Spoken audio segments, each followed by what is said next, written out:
Hi everyone, Professor Mankowski here. In this video, we're going to do an introduction to Chapter 3. And Chapter 3 is on data description. So Chapter 3, Section 3-1 is called Measures of Central Tendency. What's central tendency mean? It refers to what value or what values the numbers in the data set tend to gravitate towards. And there's three different measures of central tendency that we're going to learn: the mean, the median, and the mode. Now, all three have entirely different situations that they work best in. Each has advantages and disadvantages. Many of you, for example, you've probably heard the median be reported on the news or on the radio, but we don't exactly know why they use the median instead of a mean. So what we're going to learn in Section 3-1 is how to calculate each of these three and then under what circumstances each one should be used. In Chapter 3, something that happens is we start to get into really complex formulas. And the formulas have a lot of notation in them, statistical symbols. So what we're going to do is we're going to start with an example of the mean, but we're going to lean towards using that example as a way to practice our statistical notation. So let's go ahead. Let's start right away with an example of the mean. The mean is the mathematical average, and if we're going to the school here, BCC, we know 5 students that have just graduated and they have offers. So we want to know how much money they're making. If somebody is making a lot of money, it obviously makes the school more attractive to us. If they're not making a lot of money, we have some doubts. So we're going to go ahead, we're going to obtain the starting salaries of these 5 students.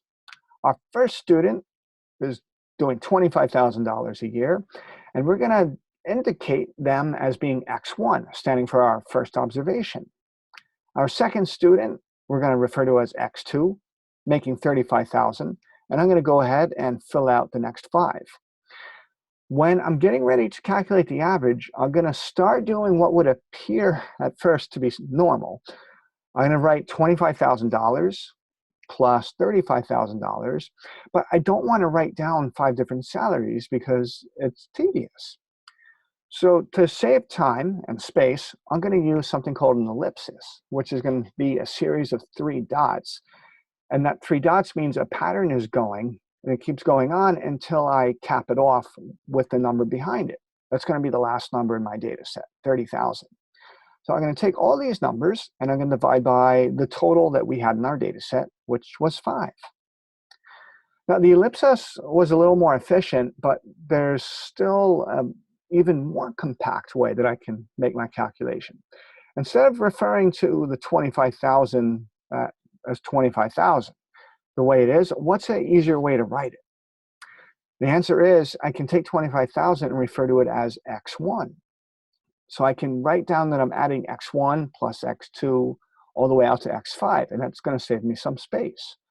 I'm going to divide that by the total 5 that I did just like before. It turns out there's even a more succinct way to write what we just wrote. In the numerator, what's the operation that we're using? Mathematically, what we're doing is we're adding all these together. So I'm going to go ahead and I'm going to write down the symbol for addition. Now, what am I supposed to add? Well, I don't know until there's a symbol next to that addition sign. So I'm going to write down, I'm adding up all my x's. For the denominator, a little trick. I want to make the denominator something that will work for any data set, no matter how many students or how many observations are in there. So I'm going to use another symbol. I'm going to write n. And n is going to stand for my total number of observations. So the whole fraction, sum of my x's over n, that's actually going to collapse to what we call x bar. And x bar is going to be our first major symbol. Major because we're going to use it in almost every formula between now and the rest of the semester. So x bar is equal to my sample average.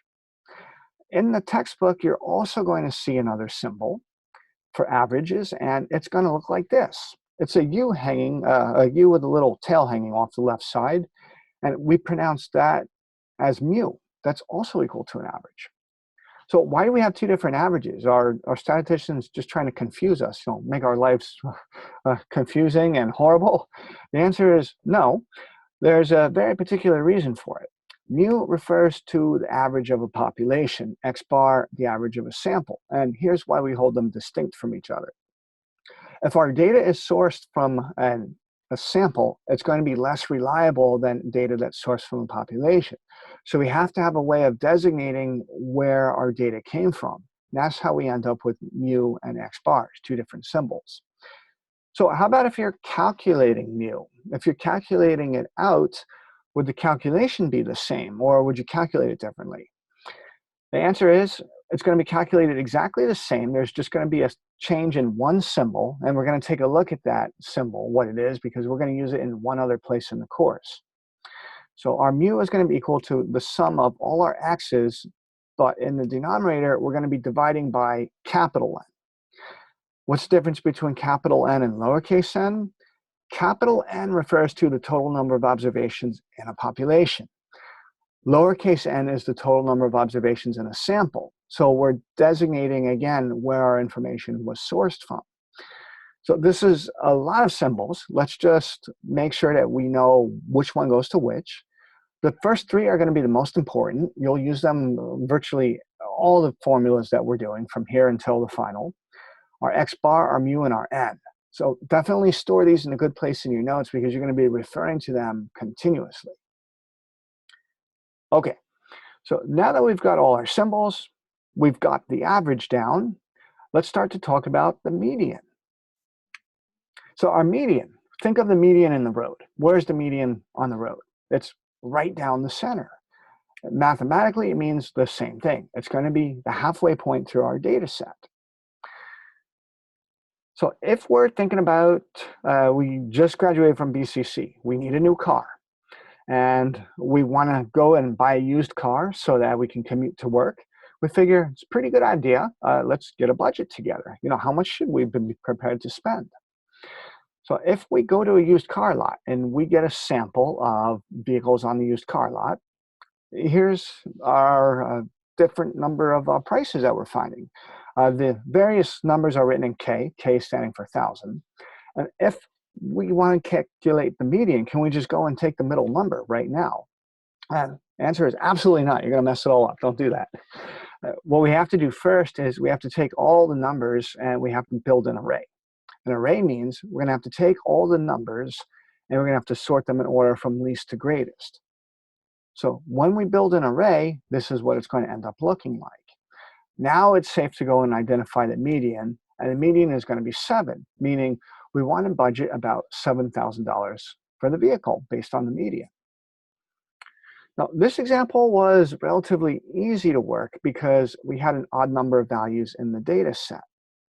What would happen if we had an even number of values in the data set? We're going to take a look at what would happen on the very next slide.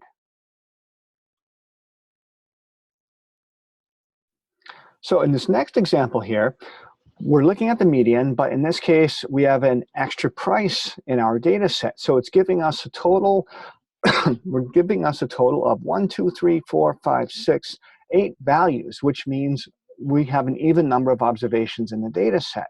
So how do you find the halfway point? Because it looks like there is none. And the answer is we're going to have to take the middle two numbers and average them. So our average is going to end up being 7 plus 15 divided by 2, and that's going to give us our new median.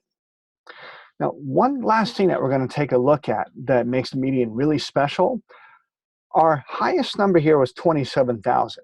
Let's consider what would happen just for a minute if 27,000 was a vehicle and that vehicle was switched with another car. And maybe that car was a Bugatti. So in the next slide here, we bring in a Bugatti. And a Bugatti is a pretty expensive car that goes pretty fast, 200-300 miles an hour easily. So that vehicle is worth $12 million on the lot. Now, as we're thinking about what just happened, if we were using the mean to calculate the average, what do you think would have just happened to the mean if we have 12 million thrown in there? It would really distort the mean tremendously. We wouldn't be able to use it at all. But I want you to think about what the median just changed to. So what would be our new median? The answer is it would still be exactly the same. It's still going to be the average of 7 plus 15 divided by 2. So our big takeaway that's really important for us is the median is going to work in situations that are advantageous when we have very high numbers or very low numbers in the data set. because it means that the median is not sensitive to potential outliers in the data set. And that's one situation where it'll work very helpful, in a very helpful manner, that the mean won't quite work as well.